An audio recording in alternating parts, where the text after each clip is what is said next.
What's going on, everybody? Stefan here from App Stuff. Welcome back to the channel. Hope you guys are doing well. Man, I had a lot going on the last couple months. It's been a while. Changed departments, changed jobs. That's a video for another time. Right now, we got an awesome video for you guys here today where we're going to be building a full authentication suite using SwiftUI and Firebase. Now, this has all the latest and greatest technologies, man, with async await, navigation stacks, the latest version of SwiftUI and Firebase, all of that good stuff. It's going to help you sign users up, sign them in, sign them out. We're going to have a custom user profile, all of that awesome stuff. So without any further ado, guys, let's go ahead and check out what the app's going to look like and see what you're going to be building before we jump into the code.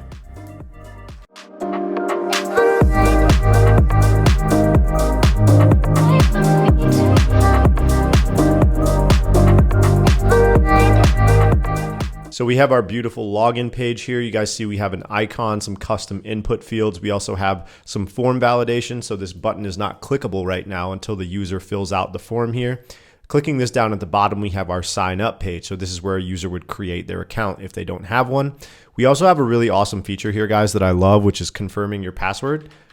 So you guys can see here that it will indicate to me whether or not my passwords match, which I think is really cool. And let's go ahead and take a look and see what it looks like to log in. So if we say test@gmail.com, this is just a test account I created. Pay attention to this button, guys. Once the password has a certain amount of characters and both fields have, the correct inputs, our button becomes validated and allows us to click on that. And then if we hit sign in, it will log us in and take us to our custom profile page here. So this is information that is actually being fetched from Firebase. So Firebase is a backend system that we're going to set up. So this has full backend support, which is what you want for an app like this. You want to be able to save users' information in a database and their authentication information, like their username and password in a database. And we're going to be doing all of that with Firebase, which is really awesome. And you guys will see here, we also have the functionality to be able to close out of the app and relaunch it, and it will keep us logged in unless we sign out, which is what happens right here. So that's just a brief rundown of the app, guys. You can once again drag and drop this into any one of your apps that needs user authentication. So with that being said, let's go ahead and hop into Xcode now and get started with the code. All right, guys, so let's get started by opening up Xcode and creating a new project. I'm going to hit next here. I'm going to call this SwiftUI auth tutorial, and obviously make sure SwiftUI is selected as your interface, language is Swift, and we don't need core data or tests. Let's go ahead and hit next and go ahead and get started with setting up our project directory. So I'm going to go here and create a couple groups. If you guys have watched my tutorials before, you know I always start every Xcode project like this. I like to organize my files. So you can right click here and select new group. Alternatively, you can hit Command Option N and it will create some groups for you. So let's go ahead and create like 5, I think we need. So the first one is going to be called App. The next one is going to be called Components. And this is where we're going to put all of our reusable components. This next one is going to be called Core. And this is where the majority of our views and view models will live. This next one is going to be called, Model, I believe.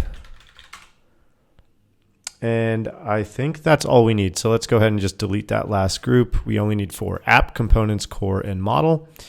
And we are going to start by moving this app file up into our app folder. And then we are going to, within our core folder, guys, we're going to create another one called root. And we are going to put our content view there. So this is like the root view of our application. Okay, so that's our content view. And now what I want us to do is also create another folder here called Authentication, and one more folder called Profile. And let's adjust these so that they are in alphabetical order. Yep, that looks good. So let me break this down really quick. All of our authentication stuff, like this login view, sign up view, our authentication view model, is all going to live here. We're going to have a profile page, as you saw in the demo. That's going to go here, and then our content view is obviously inside of our root, and then our model folder is going to have all our data models and stuff. So now that we've got our project directory organized, guys, let's go ahead and get started with actually creating some of the user interface components for our app here. We're going to start off with this login view. All right, guys, so let's hop up to our authentication folder and create a new file. Just hit Command N. It's going to be a SwiftUI view, and we're going to hit next, and we are going to call this login view. And you guys might have guessed it. This is going to be the file that we build our login view with.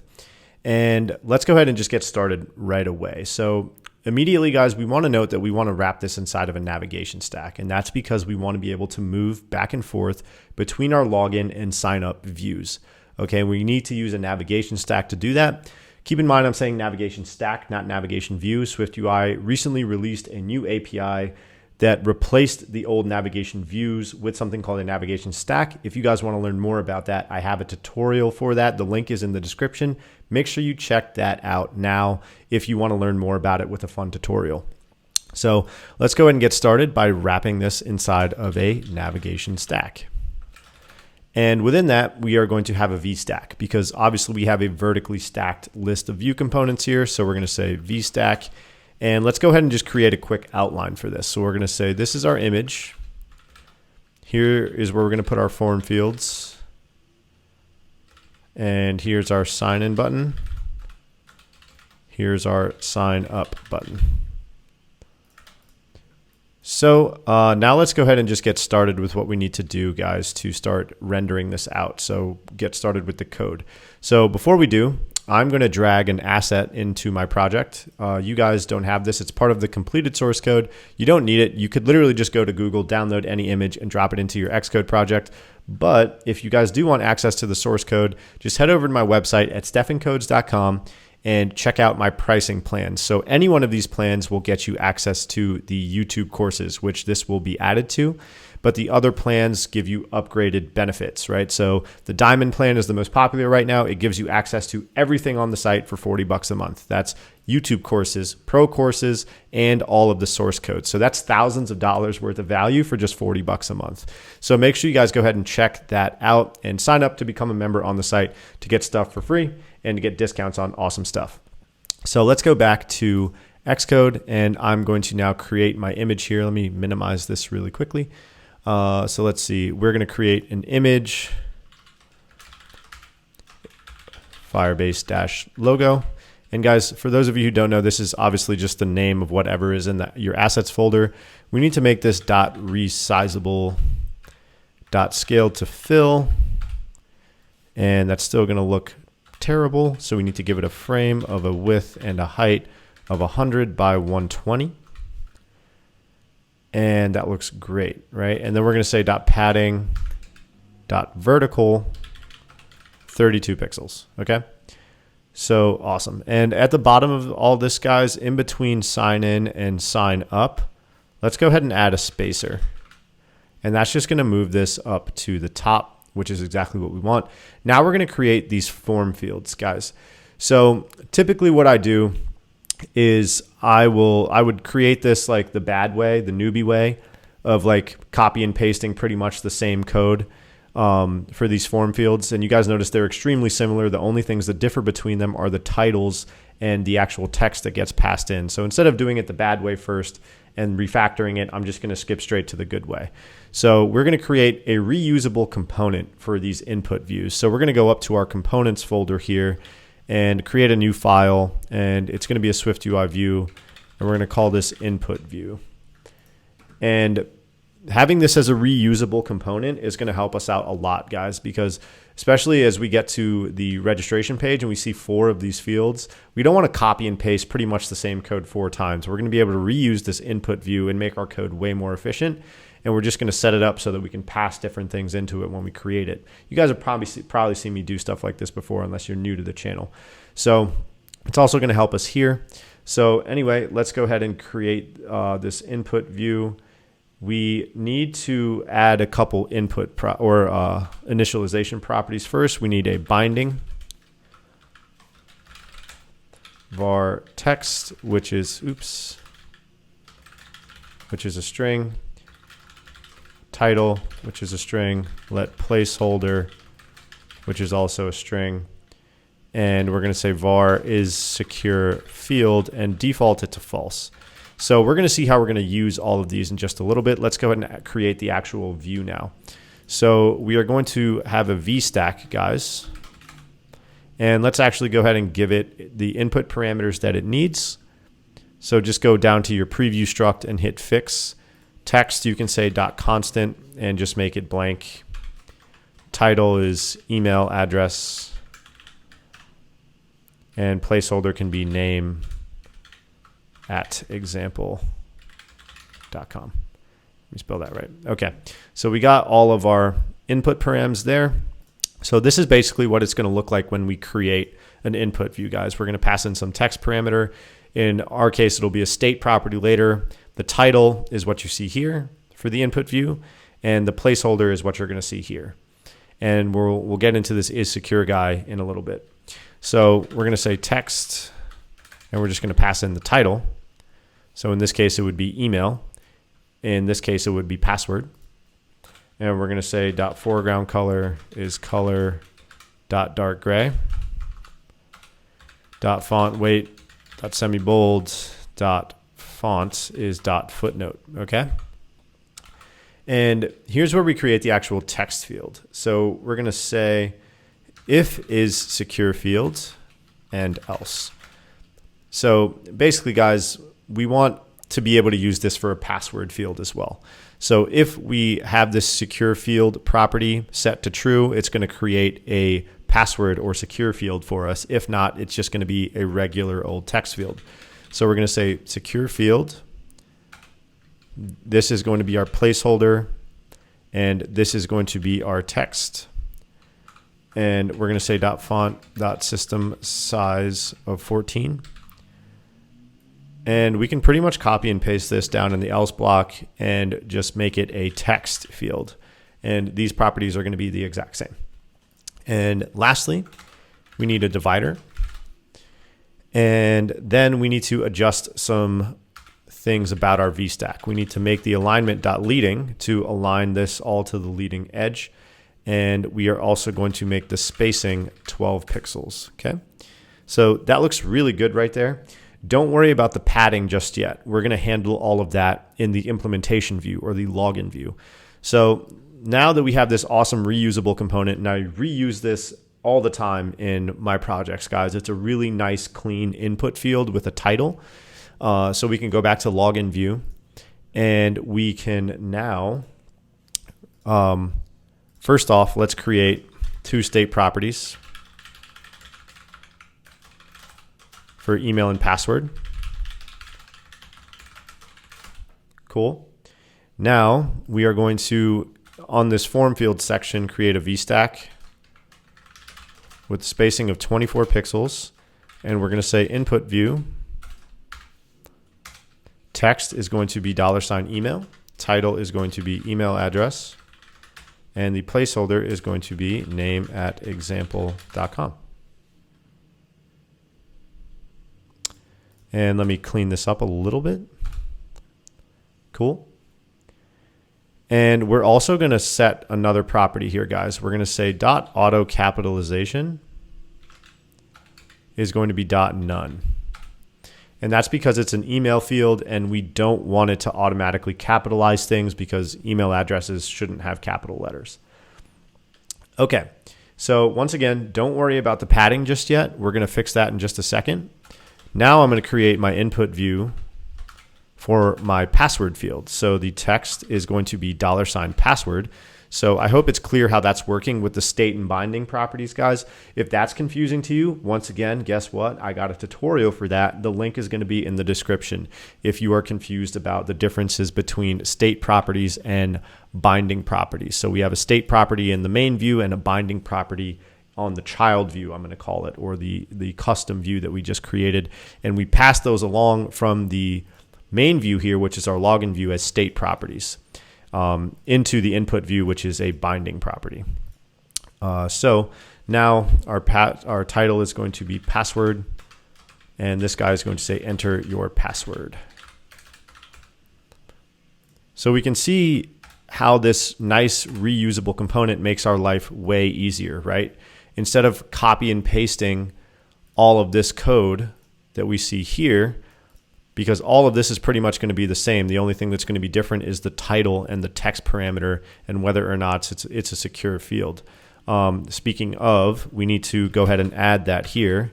So you guys will notice that it comes up and we can say true. And the reason that we don't need to pass it in here is because we gave it a default value of false, which is a nice little trick, right? Because you don't want to have to say false every time you just want to create a text field. So we're just defaulting it to false. And then if we ever want it to be a secure field, in the case of creating a password field, we can then specify that we want it to be true. That's a nice trick about having default values. And what I mean by default value, guys, is we said equals false. So it's always going to default to false unless we specify otherwise. Okay. So now we need to adjust the padding. So I'm going to say dot padding is dot horizontal. So that looks really good. And then we are also going to give it dot padding of dot top of like 12 pixels just to get a little bit more space between that and our logo image.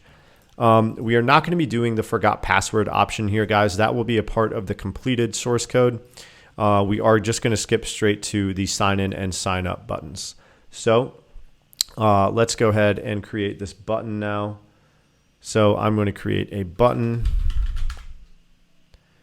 and it's going to be action and label. So here we could say print log user in, and my label is going to be an H stack, and it's going to have text sign in dot font weight dot semi bold and an image of system name arrow dot right. And on this guy we are going to give our, let's see, yeah, the button itself, we're going to say dot foreground color is dot white, and dot frame is width and height of UI screen dot main dot bounds dot width minus 32. So that's just going to make it whatever the width of the screen is minus 32 pixels. So it'll have 16 pixels of padding on both sides, and the height is going to be 48. Sorry guys, this I think is going to go onto the H stack itself. Yeah. And then the button here is going to have a background of color dot system blue, and then a corner radius of 10. And let me just highlight. Okay, so something is wrong. Oop, I forgot a parenthesis. There we go. Okay, so that looks good. We just need some padding now, right? So let's see. How are we going to do that padding? I think we can just say padding dot top.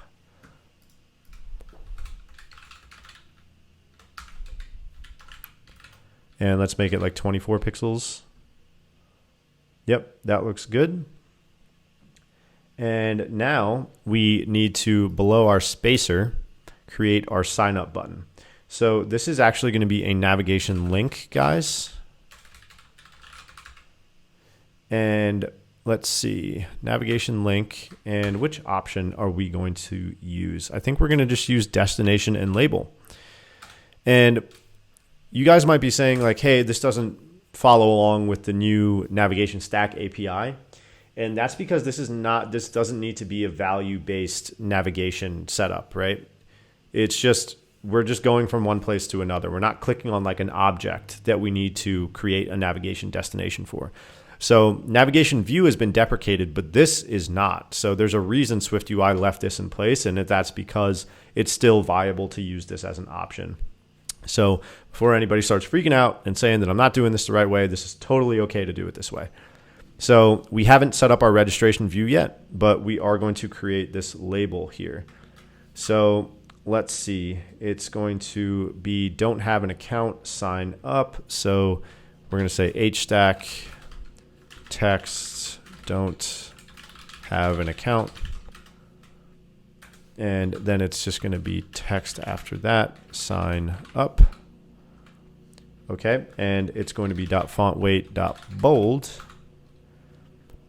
And it's going to be .font of .system size 14. So that looks pretty good, right?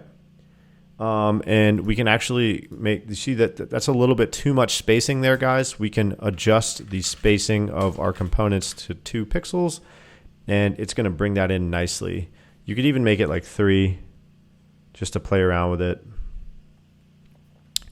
And my preview is now being mean to me. Let's see if it loads. Yep, so that looks pretty good. 3 paces, yep, okay, cool. All right, so now you guys will notice that that will allow me to go to a new screen. And in a little bit, we're going to implement that registration view that we see right here. But this is looking really, really good, guys. We're also going to implement this form validation functionality, guys. So like you'll see test@gmail.com. And then when my form becomes valid, it's going to actually enable the button and change the color of it. We're going to do all that stuff as well. But next up, we are going to get started with writing out the code to build our registration view. And this is going to go really, really quick. So let's just go ahead and get it done now. And the reason that's going to go really quick is because we pretty much have the same view that this is in our login page, and we built it so that it's scalable, so that it's easy for us to make that with not a lot of code. It's really efficient, right? So we're going to say registration view, and we are just going to copy over this image. So grab the VStack as well, or let's actually just place it in a VStack and grab the image. Paste that right there. Let's go ahead and grab this VStack.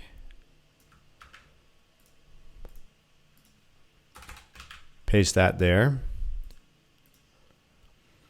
Create our properties. So we're going to say state private var email equals that. Just an empty string. 2, 3, 4. We're going to do full name. Full name. Password, and then we are also going to do this awesome confirm password feature. Okay, and then we can copy this guy, place it right here. This is going to say full name. Placeholder is going to be enter your name. And we definitely want auto capitalization for that, right, guys? Unlike email, right? Because we want the person's name to be capitalized correctly. So we're going to delete that. And then here, we're just going to copy our password guy. And we are going to change this to confirm password. Still going to be a secure field. This is going to say confirm your password. And this is going to be confirm password. Yep. And we just need to also change this guy to full name, right? So just take a second and make sure that your field looks like this. Input view email, input view full name, input view password, input view $ confirm password. Beautiful. And then guess what? We can copy and paste this button.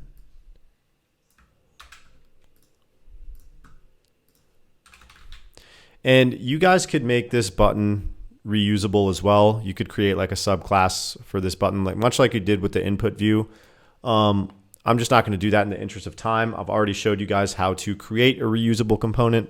And honestly, this isn't too bad to just copy and paste. It's not a lot of code, whereas this would have been way too much code to copy and paste. So having this input view is really nice. But anyway, this is going to say sign user up. And then this guy is going to say sign up. Frame and everything is the same. Background and everything is the same. Let's see, go ahead and rebuild that just to make sure we're good to go here. And yep, sign up. Then we add our spacer. And this guy down here at the bottom, guys, this is not going to be a navigation link.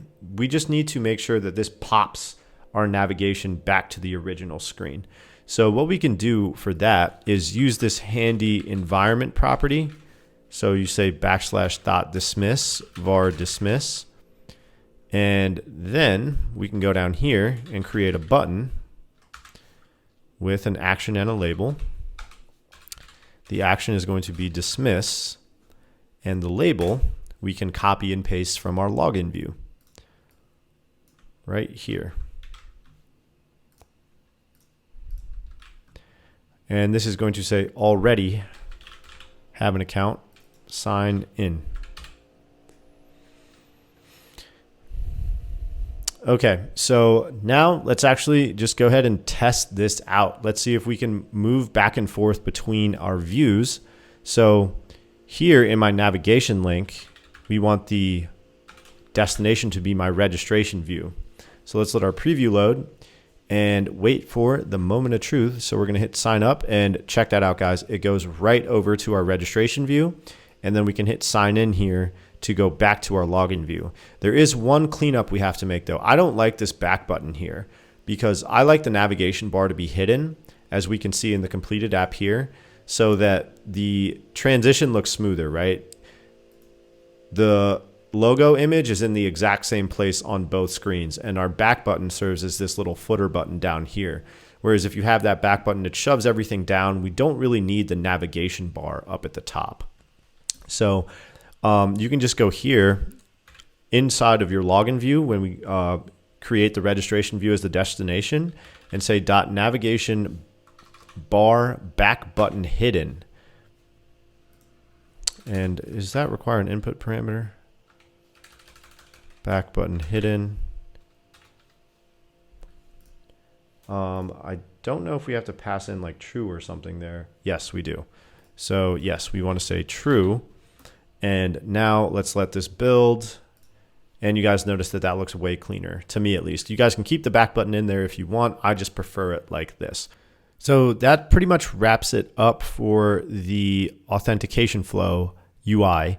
Next up, I want us to get started with creating this profile user interface and actually populating it with like some user data. So we're going to create a user model, create our profile view, and then we're going to move on to all of the networking stuff with our view model and all that. So let's go ahead and jump right into it, guys. Let's go ahead and go to this profile folder and create a SwiftUI view. We're just going to call this profile view. And let's get our preview up and running and take a look at how we're going to do this. So let's wait for our preview to load. But pretty much, guys, this is all just going to be inside of a list, and each one of these is going to be its own individual section with its own individual set of options. So let's go ahead and just start with the header. So I'm going to say this is going to be a list, and we are going to create a section here. And we're going to actually create two more sections. So this one is going to be called general. Oops. And another section for account. Okay, so this one does not have a title because it's just like the user info view. So let's go ahead and see if we can create that now, and then we'll create each one of these individual settings items. So we're going to say text, and we can say MJ for Michael Jordan, undisputed GOAT, if you ask me. And then we'll say .font is .title, .font weight, .semi-bold, .foreground color is .white, .frame of a width and height of 72 by 72. And then we're going to give it a background color of .system gray 3. And then just give it a clip shape, guys, of a circle. And that's pretty clean right there. Yeah, that looks awesome.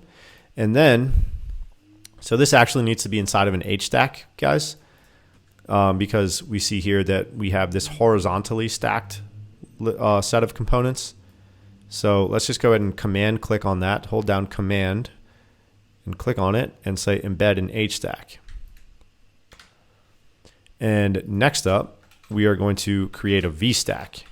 And that's because these two text components are stacked vertically. So we have an H stack, and within that we have a V stack. So I'm going to say text Michael Jordan, and it's going to be .font weight, .semi-bold, .padding, .top of 4. Cool. And then text test@gmail.com, .font, .footnote. Let me see. And then we can say .accent color is .gray. And once again, guys, you have to specify that because when SwiftUI is actually smart enough to recognize emails, which is pretty cool, and it will default it to the accent color of your application. So right now, the accent color, I think, defaults to that blue color. So if you want to modify that or override it, you have to use this accent color modifier. That might confuse some people. You might think it has to be foreground color, which is what I thought until I Googled it. But that's why we use accent color there. On this VStack, guys, we need an alignment of .leading and a spacing of 4 pixels.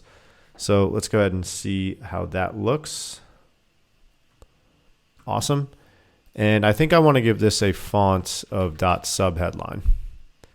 Yeah, that looks better. Cool. And yeah, so that's our sort of our user profile header. We'll go over how to actually populate this with user data in a little bit. We haven't created like a data model for that yet. We're going to get there later. Now we are going to go down here and create these settings row views. So once again, guys, we're going to create a reusable component for this. So we're going to go up to our components folder. And once again, that's because these are basically the same thing.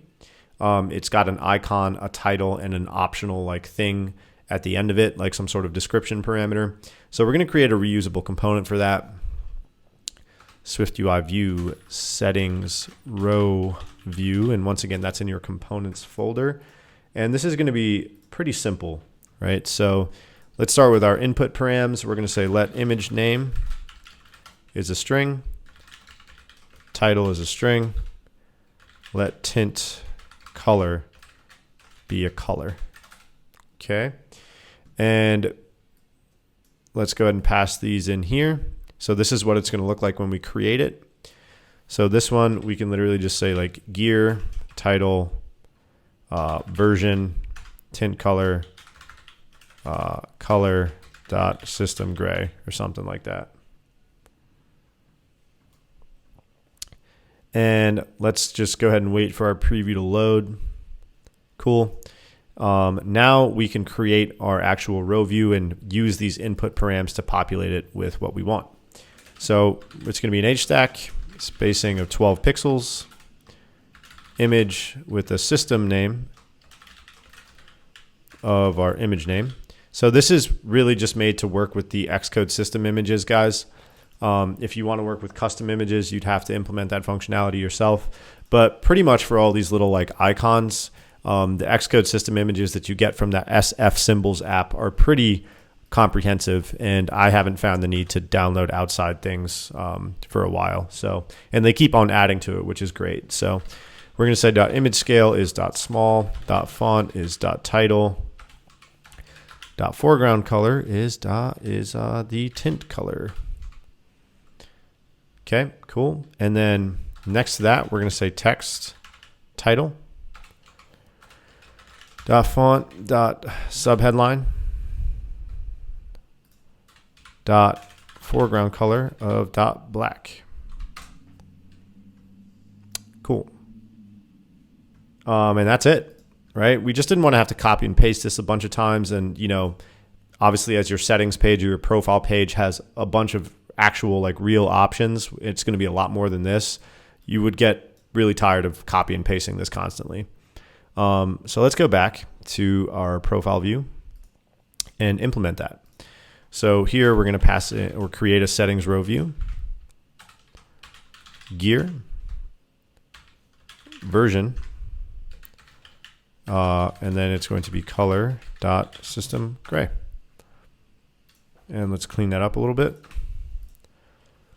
And then the other two are going to be our account options. So, oh, and guys, to get that 1.0 on the right, here's what we can do for that, right? This is pretty smooth. We can actually just create an H stack, paste that there, put a spacer here, and say text 1.0.0. And we can make that dot font, dot subheadline, dot foreground color of dot gray. Right, so that looks pretty good. And next up, the account options. So we're going to want a button here because this sign out guy is an actual button, and clicking it would sign me out. We can see that in just a little bit. So we're going to want an action and a label. We can just say print sign out. Label is going to be a settings row view. And let me just copy this name really quickly.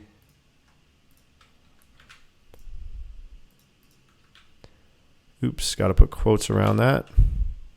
So it's arrow.left.circle.fill. Title is sign out. Tint color is dot red. Cool, right? And let's get that there. And then one more button for deleting our account. And I believe this is going to be xmark.circle.fill. And this is going to say delete account. So let's see, let's let this load. And yeah, that looks really good, right, guys? So that's our profile page. Next up, guys, what I want us to do is create like a user data model so that we can actually populate this with a user. And then we're going to get into the sign in and sign up stuff. And we're going to need that user object to do that stuff as well. So that's what's coming next. So let's hop into our model folder, guys. And once again, this is going to be our data model for our user that we're going to be signing in and out of our app and creating and all of that good stuff. So this is just going to be a regular Swift file. And we're just going to call this user. And for any app that you guys create that requires authentication, you're going to need to create a user object like this. It's how you represent your user programmatically in your code as a data object, right? You're signing someone up, that person is referred to as a user, and you're going to need to refer to that user in probably almost every surface of your application, right? So in this example, it's just going to be populating this profile with the user's data so that when you log in as different users, it displays the correct user data. But yeah, let's go ahead and just create this struct. So it's going to be called user, and it's going to conform to the identifiable protocol and the codable protocol. Okay. And we're going to say let ID, and that's going to be a string. Let full name, that's going to be a string, and let email, which is also a string. And we're also going to have this initials property, guys. So we're going to create a computed property here to get the user's initials so that you see Michael Jordan is going to display MJ, Stephen Dowlis would display SD, so on and so forth. So we're going to create an initials guy here. It's going to be a string. Apple or Swift actually has a component to help us with this. We're going to say let formatter equals person name components formatter. We're going to say if let components equals formatter dot person name components from full name. Okay, so it's going to look at the full name, and this object here can divide it up into components and give us back what we need from the user's full name, which is really, really nice, right? Saves us a lot of trouble from having to do it. We're going to say formatter.style equals .abbreviated, and we're going to say return formatter.string from components. And if it's nothing, we're just going to return a blank string. In a real app, you guys might want to return like an image or something like that, but we're not going to be doing that here, where it would be like a blank profile image view. But you know, everything goes according to plan. The user has to submit a full name when they sign up, even if it's just like one character. You know, we're going to do some form validation as well. Then this won't be a problem. So now that we have this user object, let's go ahead and just create like a mock user. So I can say extension user static var mock underscore user equals user. And the ID is just going to be an NSUUID.UUID string, full name. Let's make it Kobe Bryant. test@gmail.com. Okay, so this is our mock user, right, guys? So now let's go ahead and see if we can just populate this profile page with like actual user data. So let's go back to our profile view. And here, instead of MJ, we can say like mock user, or sorry, we would say user.mockUser.initials, just like that. So you see now it's KB for Kobe Bryant, which is really cool. Now we're going to go here and say user.mockUser.fullname. And we can copy and paste this. Make this email. So the test guy is going to just be, you know, it's the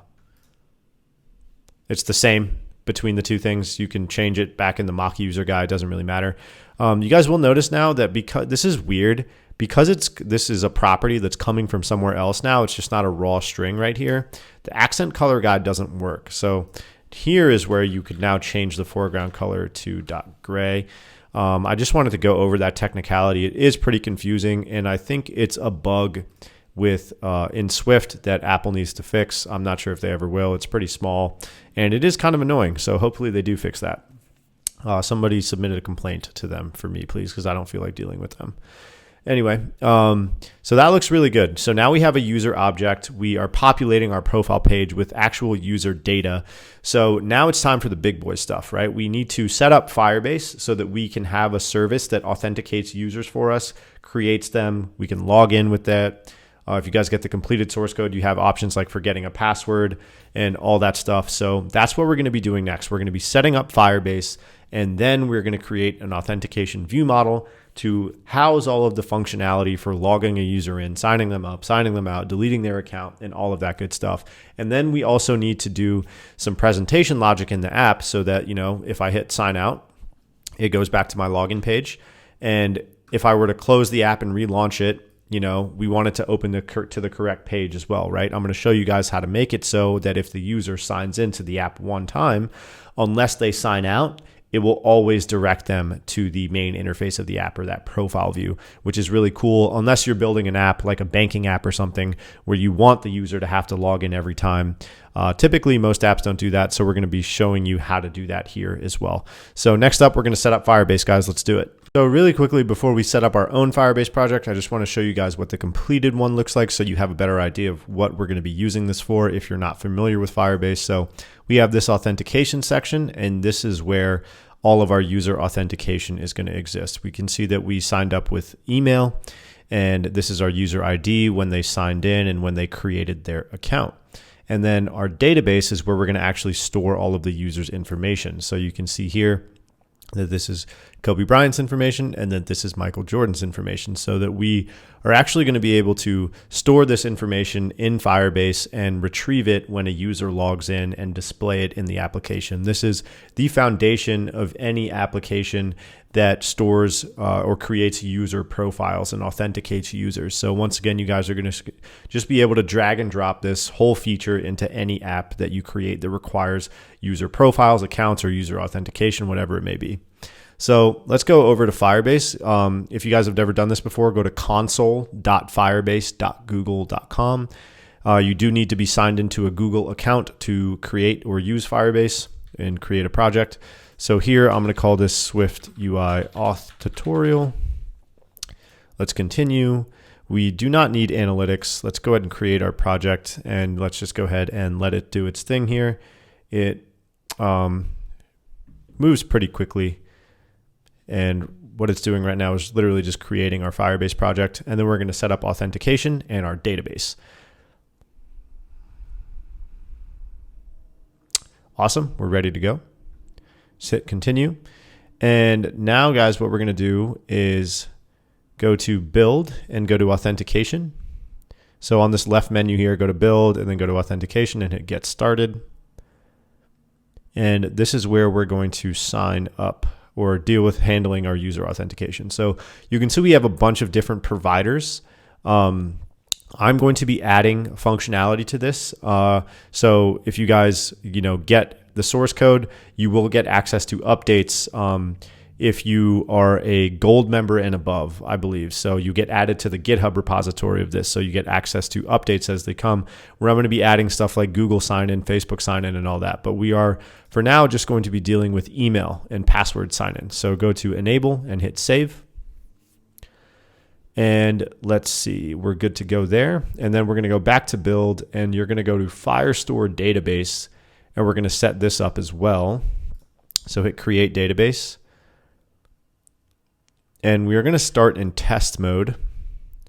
Hit next and hit enable. The location that it defaults to should be fine. And this is creating our database. So the difference between the two things is one of these components, the authentication guy, handles user authentication. It creates a user account. The database actually stores the user's information, like the other metadata corresponding to a user, like their full name, their user identifier, and whatever else a user account is going to have in your application. This is obviously very basic. Some users' objects can get very complex, like an Instagram user, for example, has like hundreds and hundreds of properties associated with it. So this is just a very basic sort of shell for what a user is going to look like. And now our database is set up as well. So now, guys, let's go back to our SwiftUI auth tutorial here. And we are going to add Firebase to our app now. So let's go and hit iOS there. And we need to get the bundle identifier from our application. So let's go back here, select your project name all the way up at the top in the directory, and grab this bundle identifier. You're going to hit the arrow and copy and paste this into here, and then hit register app. And now we need to download this Google service info-plist file. I'm going to go to my downloads. And as you guys can see, I have it right here. What I like to do, guys, is if you see a dash and a number like this, you can't use this info-plist file. You have to delete that. But if you have like a Google info plist somewhere else in here, it's not going to allow you to do that. So what I like to do is create like a new instance of my Finder by hitting Command Option N. Go to the location of your project. So let's see, where is mine? Desktop, programming, SwiftUI auth tutorial, and just drag this guy into there. And now we can change the name of it. This has thrown a lot of people off. This file has to say Google service-info plist. It can't say anything else. So now that we've done that, let's go ahead and hit next. And we need to, actually drag and drop this into our Firebase project. Excuse me for bouncing around a little bit here, guys. There we go. So now, just drag and drop it there. Make sure you have copy items if needed checked.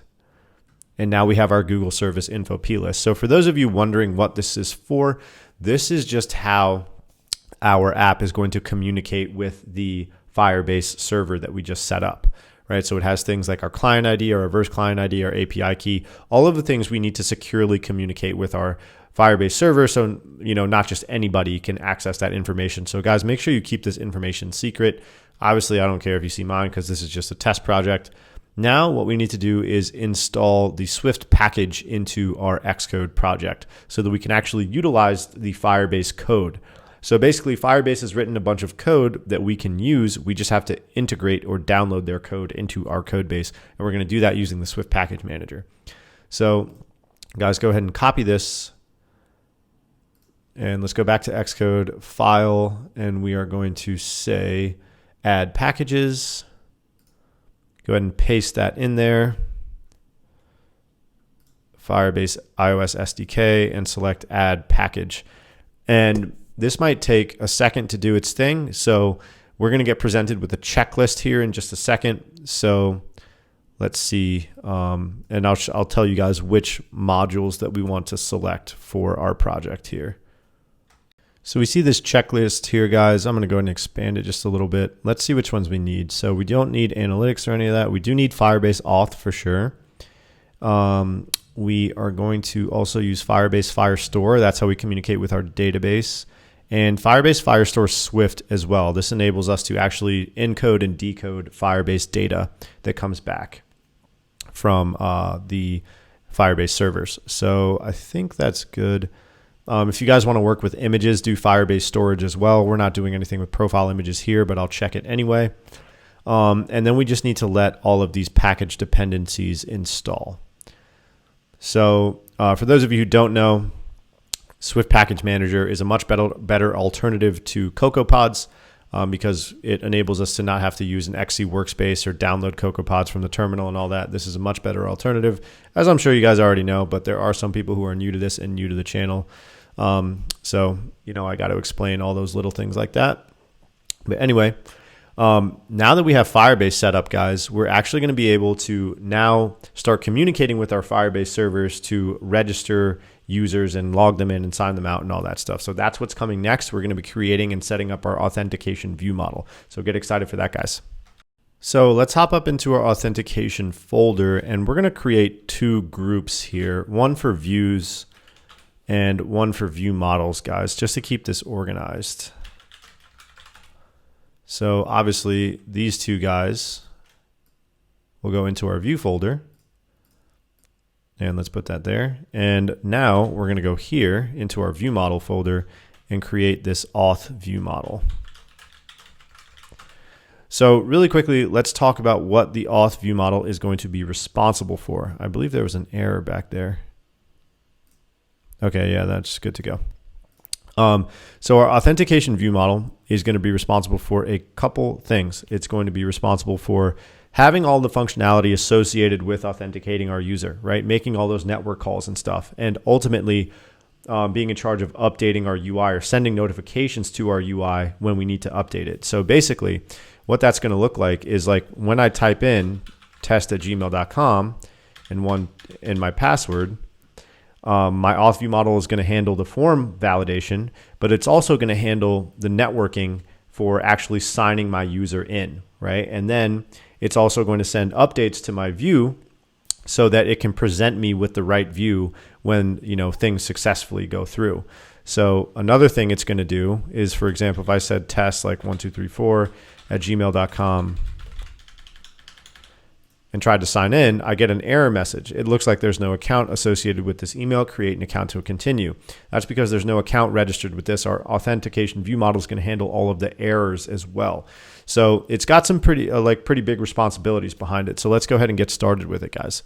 So I'm going to create a class here called auth view model, and it's going to conform to the observable object protocol. So basically, our view is going to be able to observe changes on our auth view model. I'm going to create a couple published properties here as well. One is going to be called user session. And let's actually go up to the top here and import Firebase. And this is going to be Firebase auth.user. And it's going to be optional. So we're going to go over what this is going to be used or how it's going to be used in more detail in a second, but it's basically going to tell us whether or not we have a user logged in. So that when we open our app, it knows whether or not to route us to the login flow or the profile view. Then we're also going to have a published variable for our current user. And this is going to be our user object. So these two things are different. This is a Firebase auth user, and this is our user that we created here. So we're going to need both of these things, and we'll go over that in more detail in a little bit. Now we're going to have an initializer, and we'll go over what this is going to be filled with. I just want to fill out all of the functions that we're going to have in here, guys. So first off, we're going to have a function to sign in with email, which is a string, password, which is a string, and it's going to say async throws. And if you guys have never seen this async throws, that's because Swift released this new async await functionality that allows us to network in a much, much better way than using URL sessions and a bunch of nasty completion blocks. And you guys might have guessed it, I got a tutorial for it. The link in the description, or the link is in the description to this video if you want to learn more about how async throws work or async await works. I'm really excited about it. I love using it. I've been refactoring all my old projects to use it. So this is sort of the future, guys. So let's go ahead and continue on with what we need from this auth view model. We're going to have another function to create a user with email, string, password, string, full name, string. And once again, we're going to say async throws, just like that. And then we're going to have a function to sign out. And we're going to have a function to delete our account. And then we're also going to have a function to fetch our user data. Okay, and this is just going to be async. We don't need to have a throws here, and we'll talk more about that later. What I want us to do now is go ahead and see how we're going to implement this auth view model and the way we need to implement it and all of the different places that we need to implement it as well. So, obviously we're going to need it. Why is this yelling at me? I don't get it. Yeah, there we go. Okay. So we're going to need it inside of our login view, right? Because when we hit this button, we want it to log our user in. So what we would do is create an instance of our view model up at the top. So we could say like @state object var view model equals auth view model, right? And then we could go down here, and where did that go? Right here, and say view model dot sign in with email and password.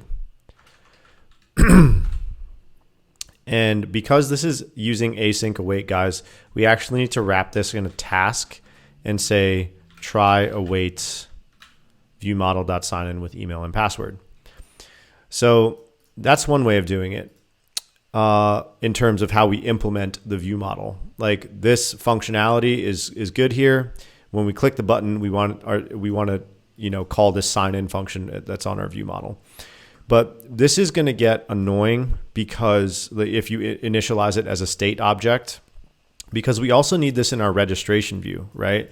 And what you don't want to do is create another instance of the view model here and just have a bunch of different instances of your view model all across the app. So you say, okay, maybe you could create an observed object.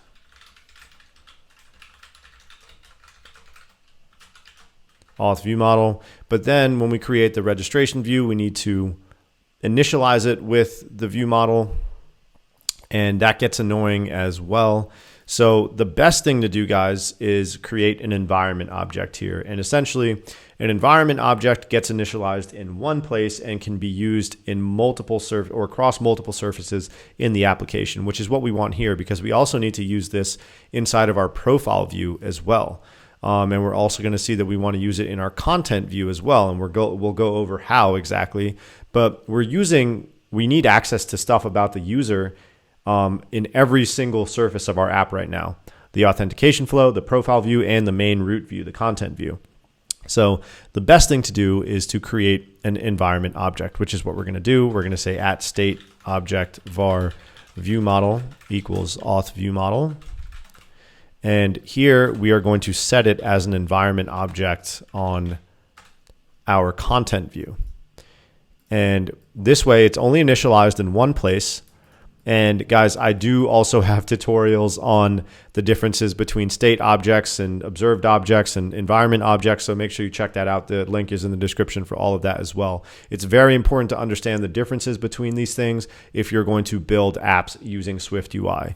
One of the main issues I see with new SwiftUI developers is they don't understand how SwiftUI works as a whole. So when it comes to building a complex application, they have no idea what they're doing. You can build out little screens like this, but when it comes to navigating between a bunch of different views and how everything works at a high level, people get very confused and they get lost in the sauce. So it's very important to understand this stuff. But anyway, now let's go back to our login view, and we're going to replace this guy with environment object.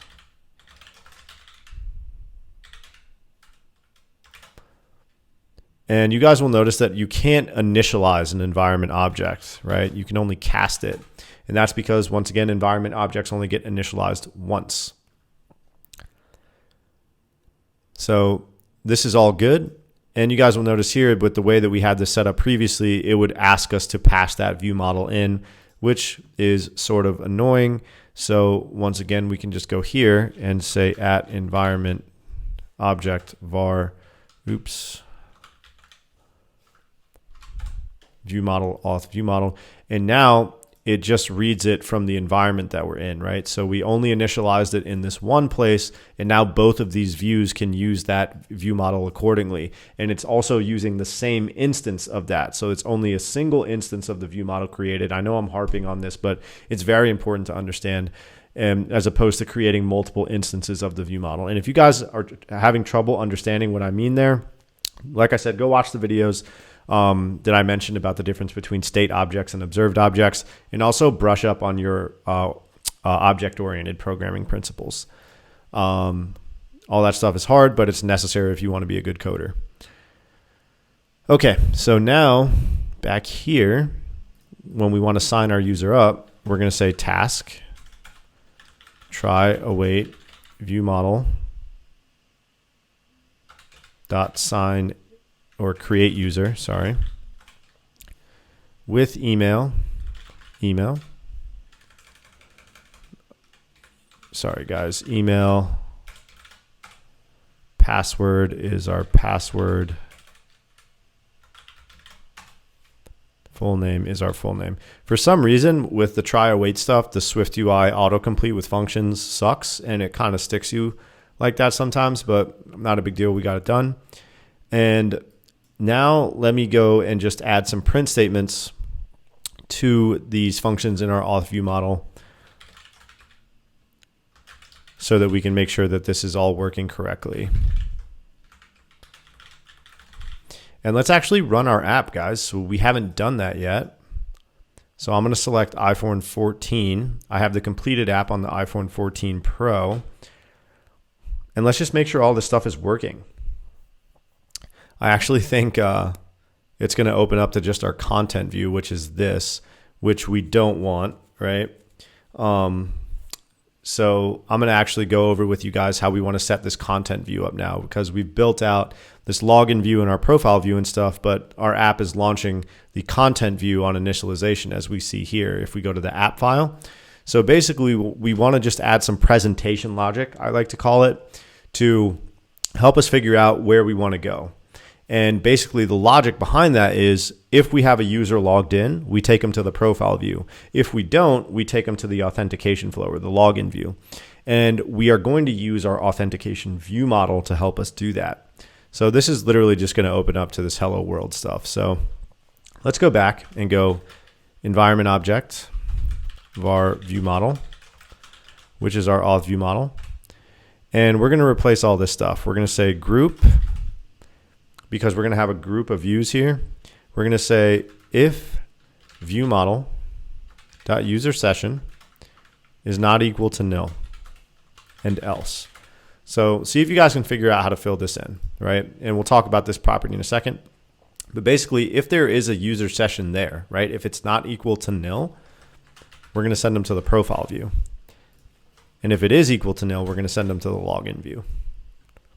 So now let's run the app again and see where it takes us. So we obviously haven't signed anyone up yet, so this user session property should be nil. And it's going to take us right to the login view, which looks great. And if we hit that sign in button, guys, we notice that we're getting our print statement back, which is coming from our view model, which is looking really good. And we can also hop over to our sign up page. And if we hit that, it says create user. So this is looking awesome so far.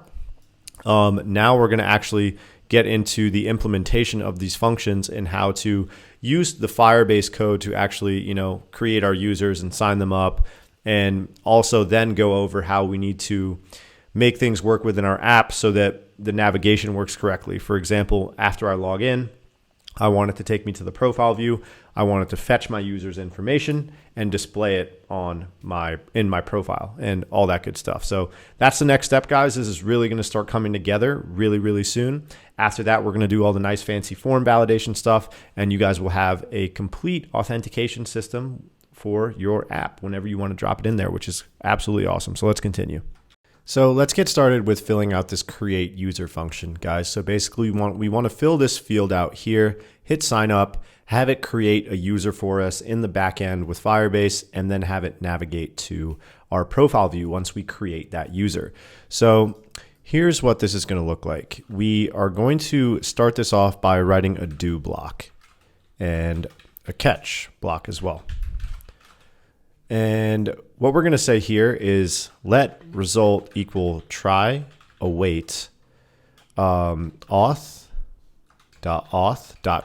user with email and password. And you guys will see that this utilizes the async throws functionality and gives us back some sort of auth data result. If you guys have done this before with the previous API, it was all using completion handlers.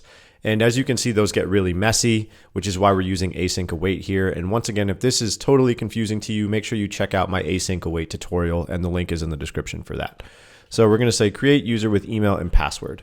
So basically what this allows us to do, guys, is await the result that this gives us back. So we don't need to use completion blocks. It's just going to get stored in this result constant that we created there. And this allows us to write asynchronous code in a synchronous way, right? We can just do it line by line without the use of completion blocks and handlers, which is really, really nice. So now what we're going to do is set this user session property, and we'll talk about how this is going to come into play in a little bit. So we're going to say self.userSession equals result.user. And you guys will see that this is a user object that comes back from this result. And that's what we're going to set our user session to be. Now we need to create our actual user data model. And once again, those are different, right? So this is our user data model, and this is the Firebase user object. So we'll go over a little bit more in detail how they're different. For now, let's just go ahead and get this created. We're going to say let user equal user, and the ID is going to be the result.user.uid. So this comes from Firebase. So when we create a user in the backend with Firebase, we get this UID property back. And then we're going to use the full name and email that we get from our form here to actually create our user object.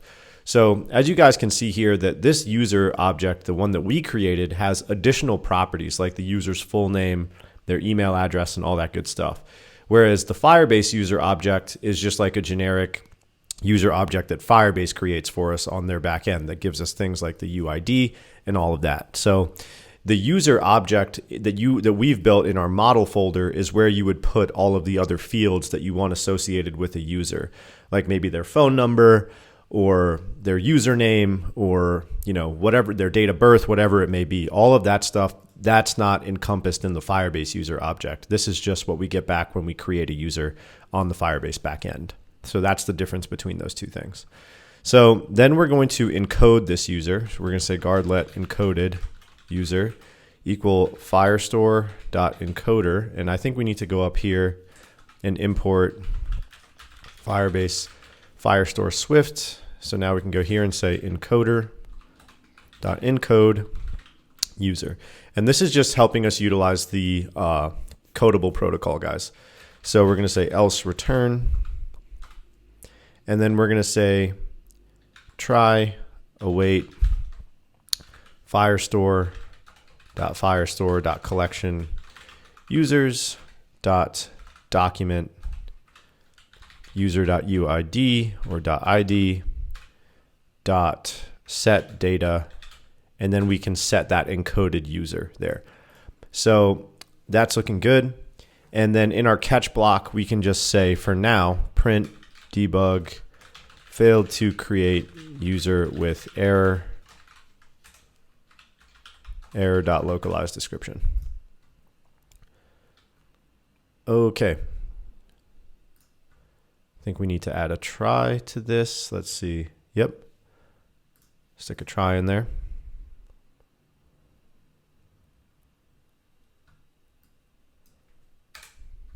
And actually delete that, guys. So let's see if that works out for us. Okay, so really quickly, just to go over this function one more time, guys. It's an asynchronous function that can potentially throw an error. That's what's going to happen in the catch block if anything goes wrong. So here we try to create a user using the Firebase code. This is what we get back from the Firebase package manager we installed, and we're going to await the result of that and store it in this property.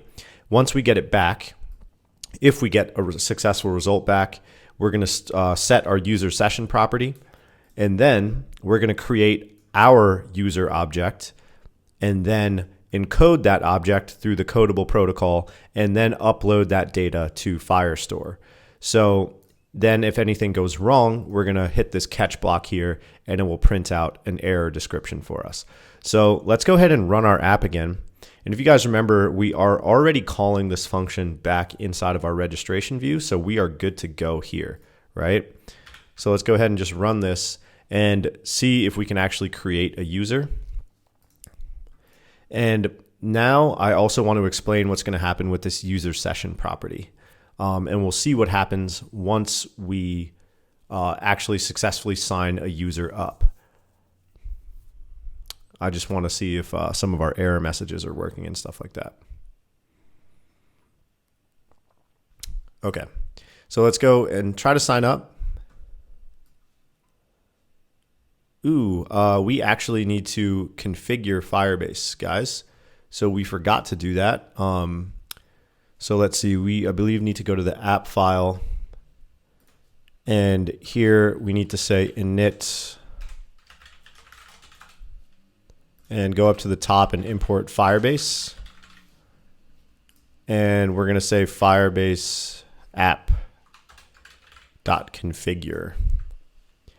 And let's run our project again. So this is something that we have to do when our app launches. We have to call this configure function from Firebase. That's why it crashed just now. And this should all be good to go now. So let's hit sign up and look at that. We're getting an error message here. Failed to create user with error. The password must be 6 characters long or more, right? So now let's actually try to create a user. I'll just say test@gmail.com. Test password is 1, 2, 3, 4, 5, 6. I usually just do 6 lowercase q's, guys. It's the easiest thing to remember. We don't have to do anything with this confirm password field just yet. Let's just go ahead and see what happens when we hit sign up. Okay. So we noticed that it takes us to our profile view right away. So I want us to go over how that is happening. So if we go to our content view, we notice that the view that gets presented here is based on this user session property, right? So if it's not nil, it shows the profile view. So back in the auth view model, because this is a published property, right? And we'll fix this error that you see in purple here in just a second, guys. Because this is a published property, whenever this user session guy gets set, it's going to send a notification to my content view to reconfigure itself with this new user session value. So at first, it was showing the login view because this was nil. Then once we sign our user up, we set that user session property right here. So now it has a value. So then that gets published to our content view. It sends that notification over saying, hey, some property changed on the view model, right? We are listening for changes on the view model. Something has changed. You need to redraw the view or reconfigure the view. And now the user session is not nil, so it shows the profile view, meaning we have a user that is actually logged in now. So let's go back to our auth view model, guys. And we actually need to go ahead and add something called @main_actor here. And this is because we need to publish all UI updates back on the main thread. So by default, all of this asynchronous networking happens on a background thread. And we want to make sure that we are publishing our UI changes back on the main thread. And that's what this main actor declaration does up there. So now let's run our app again and let's take a look and see what happens here. So it should go back to our login page, which is not the functionality we want, right? Because we created an account, and what we want to happen is, unless we sign out, we want it to keep us logged in there. So here's what we're going to do. We're going to say self.user_session equals auth.auth.current_user. So when our auth view model initializes, it's going to check and see if there is a current user. So this is functionality we get from Firebase. They actually, if there's a current user logged in, they store that locally on the device. They cache that information. So if we have someone logged in, guess what? It's going to say, hey, this user session has a value. And because that has a value, based on our presentation logic in the content view, it's going to show us the profile view. So now that we've done that, let's go ahead and see what that looks like. This should open up back to the profile view. And we notice that that's exactly what we would expect, right? So the next step that I want us to go over, guys, is how to actually fetch the user's information, because this is still just displaying static information from our mock user data. So next up in the auth view model, what I want us to do is go over how we're going to fetch this user right here. And then we're going to go over how to sign our user out and how to log our user in. So we'll have that full authentication flow set up in this application here. So fetching the user is going to be pretty simple. We're going to say guard let UID equal auth.auth.current_user.uid else return. So this is just going to get the current user's ID. And let me actually go ahead and pull up our Firebase app really quickly. Yeah, see, this is the step we had forgot to do. And let's go to authentication. I just want to show you guys that that test@gmail.com is actually registered. Here's the user ID. And then if we go to our Firestore database, we can see that here we have a users collection, and this is where all of the users metadata is stored. So their email, their full name, their ID, and once again, you can store as many properties you want about your user. It's all relative to what you need for your individual application. So this is the information that we need to fetch now, guys. We need to reach out to Firebase, go and find our user ID, and then get all of this information and map that into our user object so that we can display it on this screen here. So that's what the purpose of this fetch user function is. And I want to explain this line of code here as well on line 31. This is how we got that information uploaded to Firebase. We said firestore.firestore.collection users, and that takes us to this spot right here where we create this users collection. Then we create this document with the user's ID. So you guys notice that that's the user ID. It matches up directly with what we see here, and in our authentication section as well. And then we set the user's data. And this is our user object. We encoded it right here and then uploaded that information to Firebase. So we've successfully saved our user's information in a backend. So that's awesome. Now we want to retrieve that information. I just wanted to make it clear that that's what we're doing here. I've done this so many times, guys, that this is just second nature to me. So I'm really trying to break it down with as much detail as possible for you. So let's go ahead and see what we need to do now. We're going to say firestore.firestore.collection users.document UID. And then we're going to say .get document. And you guys will notice this returns a snapshot. So we're going to say let snapshot equal this guy. And we also need to say await.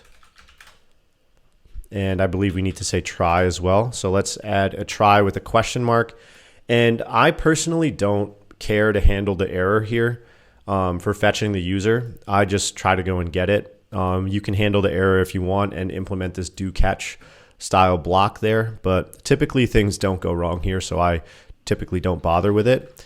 But now what we need to do is write a guard statement, because this is an optional try. We're not wrapping it within a catch, so that's the difference here. And then, because we conform to the codable protocol here, we can say let user equal snapshot.data, and you guys will see this data as option, user.self. And we can actually go here and say self.current user equals that. So now we are setting this current user property here with the information that we get back from, let's see, why is that yelling at me? But the error is not handled. Let me see what I have in my code really quickly. Oh, we need to add a try there as well.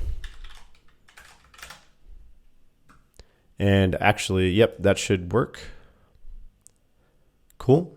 So now we have to talk about when we want to fetch this user data. So it's going to be in a couple places, guys. First off, it's going to be in our init function up here. So we're going to say task fetch user, or we would say try, nope, just await fetch user. So basically, we're going to go and try to fetch that user data right away. And let's just go down here and add a print statement for that. So we're going to say print debug current user is, and we would say self.current user. So let's go ahead and run the app now to see if we're actually successfully getting this data back from Firebase and if it's successfully decoding into our user object. And I'll just briefly explain what I mean by that in a second here. So you guys see that we get back our print statement here, current user is optional, and we notice that it comes back, or it's printing out as our actual user object. It says SwiftUI auth tutorial.user. So that's not just coming back as like raw data. We're actually successfully mapping the data we get back from Firebase into our user object or user model that we have right here. So basically, that's because we conform to this codable protocol. If you guys are confused about that, highly recommend just going on YouTube and searching up a quick codable protocol tutorial. Basically, it allows us to take incoming raw data or raw JSON data and map it into a data object like we see here with our user. That's what's known as decoding.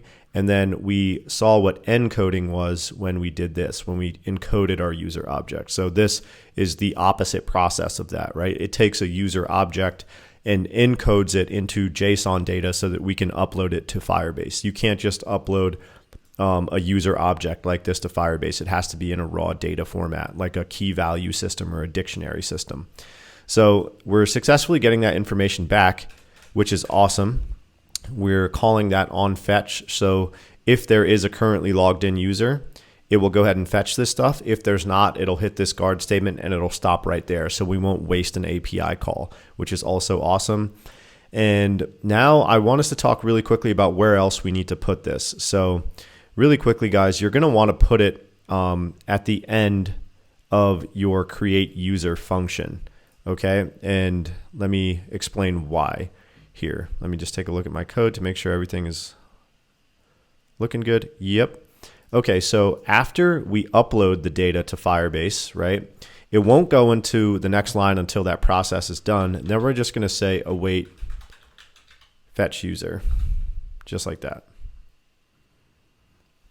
And why is that? So the reason for that is because once we create our user, we're going to set this user session property, right? So that's going to help us navigate to the profile screen, but we actually need to fetch the data that we just uploaded to Firebase so that it can be properly displayed on the screen. And that has to happen when we create our user.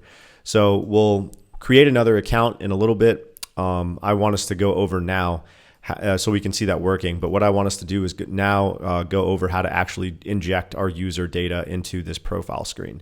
So let's go back to our profile view. And here you guys can see we're just using this mock user right here. So what we need to do is add another instance of our environment object.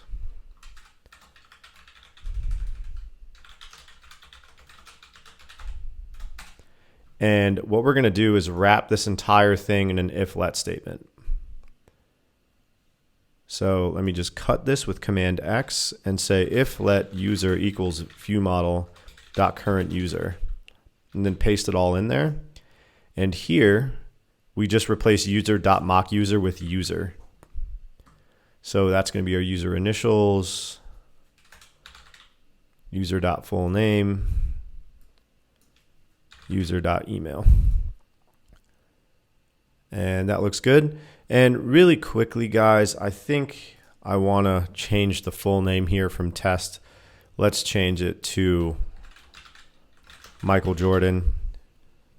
You guys might have done something more descriptive when we signed up the user, but I just want to make sure the initials show up correctly and all that stuff, and it's not just test. So I just really quickly directly modified the data in Firebase.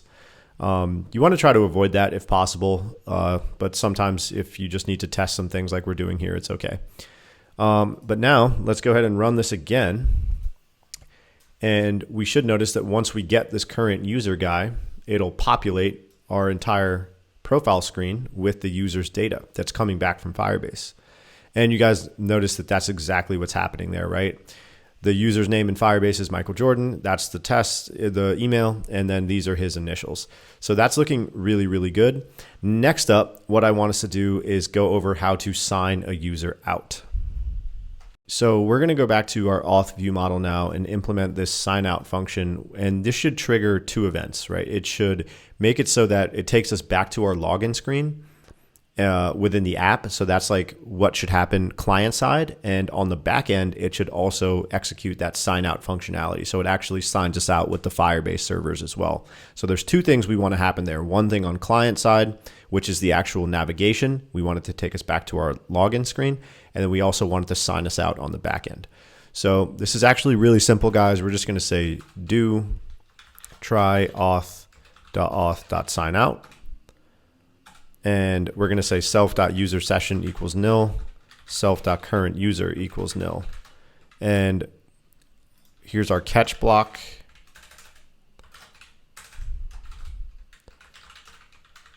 Failed to sign out with error. .localized description. I've never had an error happen on sign out, but it is recommended to put it there.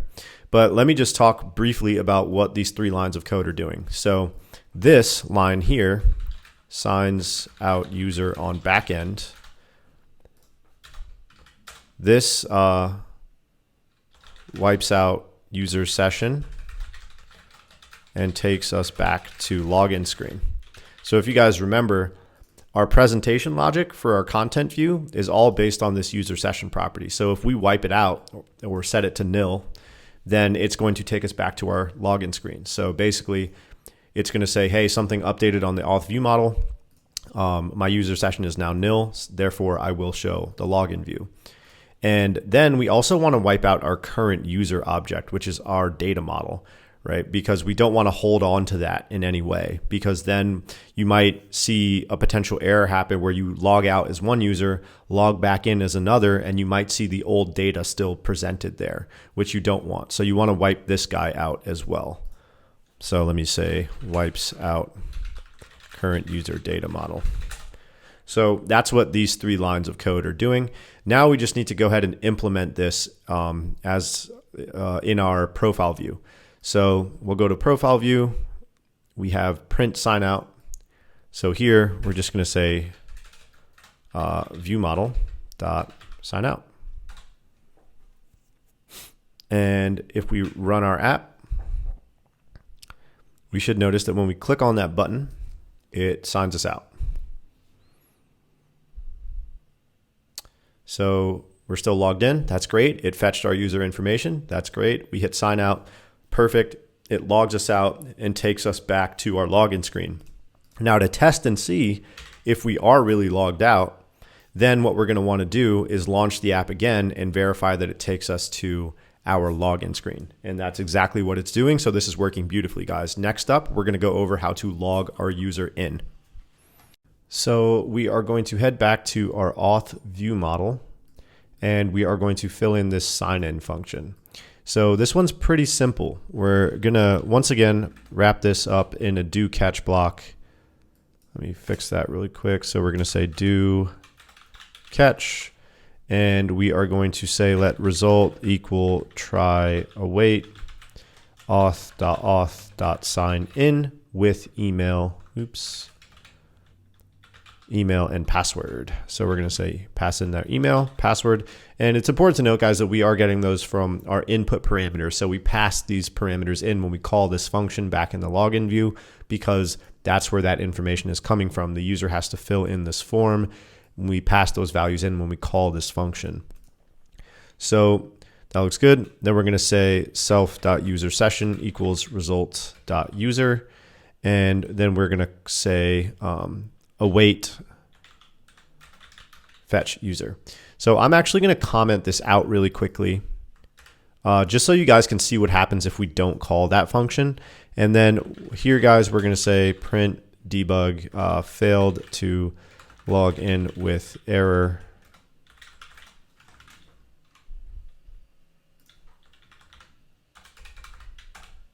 .localized description. Cool. So we've already called this function back inside of our login view. So let's go ahead and run this and see if we can log into our app. So because we're setting the user session property, it is going to take us to our profile.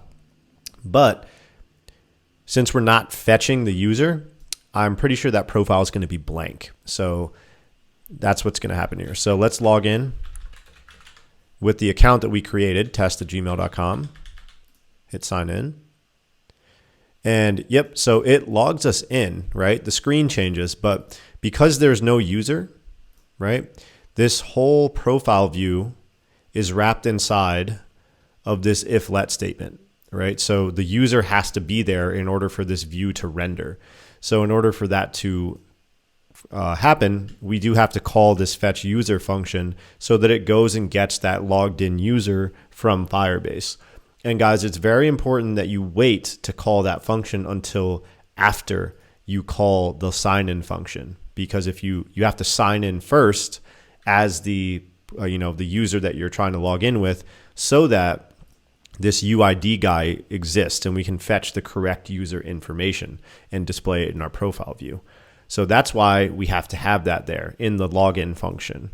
But if we were to run the app again, you'll notice that on the initialization of our auth view model, it's going to call fetch user, and we're going to be good to go. So yep, Michael Jordan. So what I want us to do now, guys, is let's just go ahead and create another account. So let's say test2@gmail.com for make one for Kobe Bryant and hit sign up. And we should notice that once we sign up, it goes and takes us to the profile and fetches Kobe's information from the back end. So that's looking absolutely amazing. That's the bulk of the functionality here, guys. What we're going to do to finish this video up is add our form validation stuff. That's just going to make it so the button is only enabled under certain conditions and stuff, and that's going to look really good. So what I mean by that, for example, is like if there's no password filled in here, the sign-in button is not enabled, right? And it actually has to be greater than 6 characters and all of that stuff. You guys can even implement stuff where it has to have a capital letter and blah, blah, blah, but we're not going to worry about that now. I'm just going to show you the basic functionality of it, and you guys can add to it as you see fit. So that's what we're going to do next. So what we're going to do, guys, is in our auth view model file, we're going to create a protocol. And we're going to call it Authentication Form Protocol. And we're going to have one property in here. It's going to be called form is valid. It's going to be a Boolean, and it's going to require us to get that value. So what we're going to do is everywhere we have a form, we are going to conform to or implement this authentication form protocol and determine the logic that will tell us whether or not the form is valid. So let's just go ahead and take a look at what that's going to look like. So in your login view, scroll down to the bottom and let's create an extension here.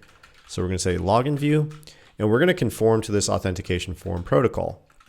And because we have that property there, form is valid, it's going to require that we implement it, right? So if you hit fix, it's going to say, hey, because we have to follow the rules of this protocol, So we have to have this form is valid property here. So we are going to want to, add some simple logic to detect whether or not our form is valid. So let me just go ahead and show you guys what it is, and we can talk about it once we're done. We are going to say return !email.isEmpty and email.contains an @ symbol and password is not empty and password.count is greater than 5. So Firebase has some password rules. The password has to be at least 6 characters. You guys could make this password logic whatever you want. But essentially, we now have this form is valid property that's going to be determined based on all of these conditions, right? We have to have an email in there. We have to have a password in there. The email has to contain an @ symbol, and the password count has to be greater than 5. So now the question becomes, okay, how are we going to use this form is valid property? So basically, it's all just going to be implemented on this sign in button here, guys. So right here, we are going to say on the sign in button, this guy right here. And once again, that's where it's nice to have these comments. It makes it easier to find things. We're going to say .disabled form is valid, and we want to negate that. And then we are going to give the button an opacity based on whether or not the form is valid. So this is what it's going to look like. We're going to say .opacity, and if the form is valid, yes, it's going to be 1.0.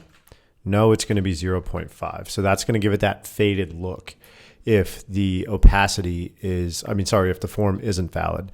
So let's go ahead and just run this really quickly, guys, to take a look at what that looks like. And then we are going to implement that in our registration view as well. So you guys can see that the button is faded out. And let's try a couple different test cases here. So let's see if I just put test in there and test and make my password a bunch of characters. Because the email field doesn't have this @ symbol, it's not going to work. But you notice as soon as I put that @ symbol in there, it's going to be good to go. Then you could say like gmail.com or something. And you guys could implement some further validation if you want. And then that's good to go. And obviously, if we try to sign in with that account, we're going to get an error message. So let me just do this. And you see if I delete the password, right, it fades the button out. And it doesn't fade it back in or make it come to life with that color until the password goes over 6 characters. So the form validation is working nicely there. Let me just go ahead and add something called a mark here in the code so that we know exactly what this is. And we can actually copy and paste this, guys, and go to our registration view and do the same thing. So email, blah, blah, blah, password. Yep. And we want to also make sure full name. Oops, this needs to be extension registration view. Sorry. So now full name is empty, and we want to negate that. And lastly, we are going to want to make sure that the password is equal to confirm password. So let's go here for our password validation and say, and confirm password equals password. Right, so this is going to make sure the passwords match before we validate this form. And then we can literally just go back here, copy and paste these 2 lines of code, and put it back on this button. Let's run our code and check this out. And then we are going to do some UI implementation as well to show like a check mark to make sure, or an X mark to make sure those passwords match. And that'll be the final feature of this YouTube tutorial. So let's see, we'll have test@gmail.com. Full name is test. Ah, man, I hate it when it does this. Sometimes it like autofills that with a strong password, and it's really annoying on the simulator. So let's just see test. You guys see it's still not enabled, But as soon as those 2 things equal each other, then the button becomes enabled. So that is looking really, really good, guys. So that's our form validation. Next up, I do want to give you guys a nice little bonus feature where we are going to show some sort of UI indicator that will let the user know that the passwords either match or don't match. So let's go ahead and get started with that. But really quickly before we do that, guys, I do want to talk briefly about this protocol. So back in the auth view model, we created this protocol and we use this so that both of these two things can implement that protocol. And notice that we require some sort of logic to tell us whether or not the form is valid. So obviously that's not required, but it is considered like good programming and best practices to do that, because now anytime you have another form, you will see that all of the existing forms like this login view and registration view conform to this protocol, so that if you ever create another one, or if another person works on your code, whatever it may be, they know that a form will have to conform to this protocol and implement this form as valid property and use the logic like this to enable or disable your button. So that's why we use a protocol there and implement that across our two different classes. So now let's go back to our registration view and implement this fun confirm password feature. So we are going to take this input view here for the confirm password field and wrap it in a Z stack. So cut that out really quickly. We're going to say the alignment is .trailing. And we're going to put that guy right there, just like before. And we are going to add a little check mark or X mark at the end of the field right here, based on whether or not the passwords are equal to each other. So we want to say if password dot is empty and confirm password dot is empty. So we want to make sure both of them have text before we start showing it. And then we're also going to check if password equals confirm password and say else there. So here we are going to say image system name checkmark.circle.fill .image scale is .large .font weight is .bold .foreground color is color .system green. Oops. Okay, and then we can just copy and paste this, and in this else block, we're going to say xmark.circle.fill and make the color system red.